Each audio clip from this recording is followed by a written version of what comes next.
Welcome! In front of me I have Fitbit Versa 3 and I'm gonna show you how to track the amount of the calories burned on this watch. First thing we need to do is to wake up the screen on our watch, and you can do it by tapping on it.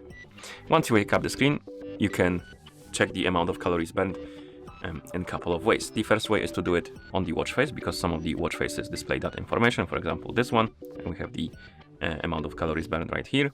Another way is to do it through the widgets. So if you're on the home screen, you can swipe up on the screen to scroll through the menu, or rather through the widgets. And here we have the core stats, and we have steps, and then we have calories, and you can check the daily progression through the goal and the amount of calories burned. And you can also tap on this widget to open more information, and you have a daily graph. I believe we have also weekly, this week average and stuff like that, and you can check best day even and stuff like that.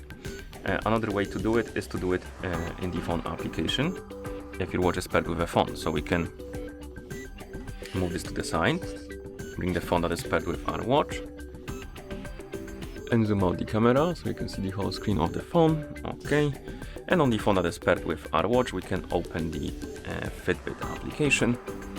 Actually, let me reopen it so you can see the home page like this. And here we have the today page, and on it we have different data. You can scroll down, and somewhere on this page there should be energy burned, and here you have the calories burned. And you can tap on it, and we have the daily statistics, weekly, monthly, and yearly. So you can check your progression through the whole year if you want to. And once you're done, of course, you can close the app. And that's how you track the amount of the calories burned on this watch. Thank you for watching. If you found this video helpful, please consider subscribing to our channel and leaving the like on the video.